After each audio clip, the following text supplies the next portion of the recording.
Hi, this is Kunal Gautam, and today we are going to discuss a very important topic in control system, that is stability. So, first of all, what is the basic definition of stability? So, if the system is under control, then we can say that the system is a stable system.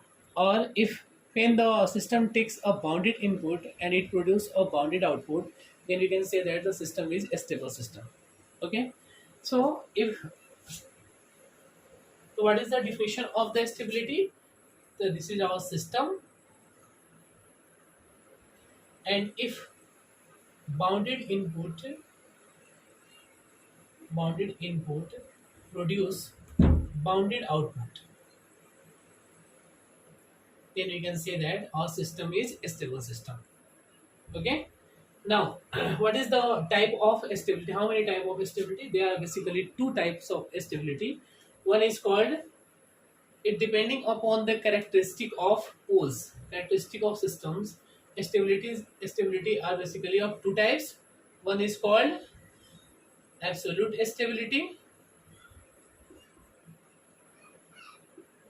and other is called relative stability.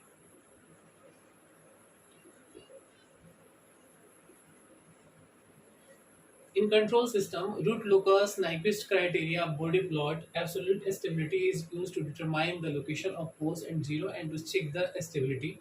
The system is stable or unstable.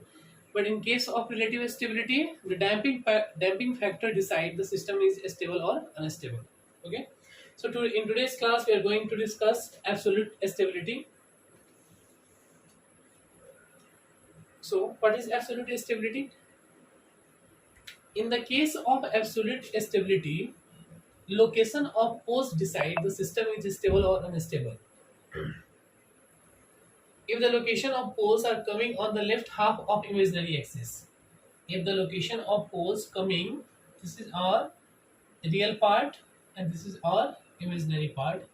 Real part is denoted by sigma and the imaginary part by j omega. So, if the location of poles coming on the left half of imaginary axis, okay, this is our origin point and this is our left half of origin and right half of imaginary axis, and that is our imaginary line. If the all the poles are coming on the left half of imaginary axis, then we can say that our system is a stable system. And if one single pole is coming toward the right half of imaginary axis, in that case we can say that our system is unstable system. Is it okay? So in case of absolute stability, location of poles decide our system is stable or unstable. So first of all, you must have to clear that how can we find the poles and zeros. So we take an example. This is our open loop transfer function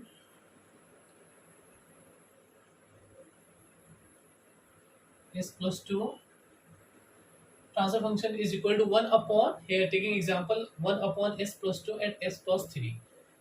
So how to find poles and 0?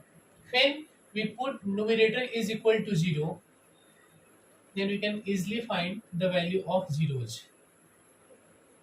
And when we put denominator is equal to 0, then we can get easily the value of poles.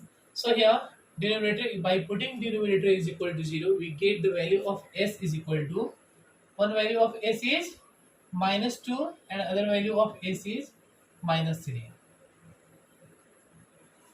So in case of absolute stability, who decide the system is stable or unstable? Obvious, the location of pole decide the system is stable or unstable. So we are plotting here the graph.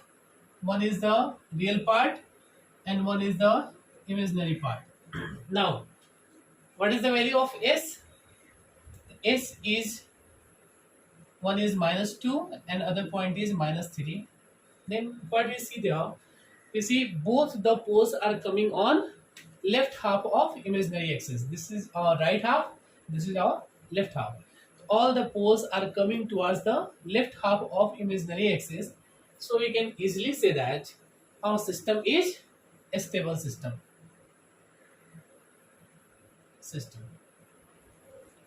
Okay, this is our first example.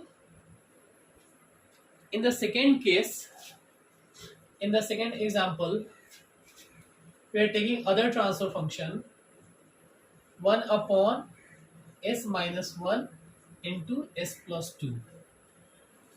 When you put in denominator is equal to 0, then we get the location of poles. The value of s tends to 1 and other value of s is equal to minus 2. Again we plotting a graph by taking the real line or imaginary line. Okay, one value of poles is here and other value is minus 2.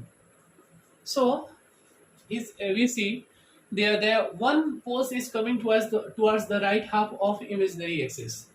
Okay, one is coming to the left half and other value is coming to the right half of imaginary axis. In that case our system will be unstable system. Unstable because by definition of absolute stability the location of poles must be lying on the left half of imaginary axis.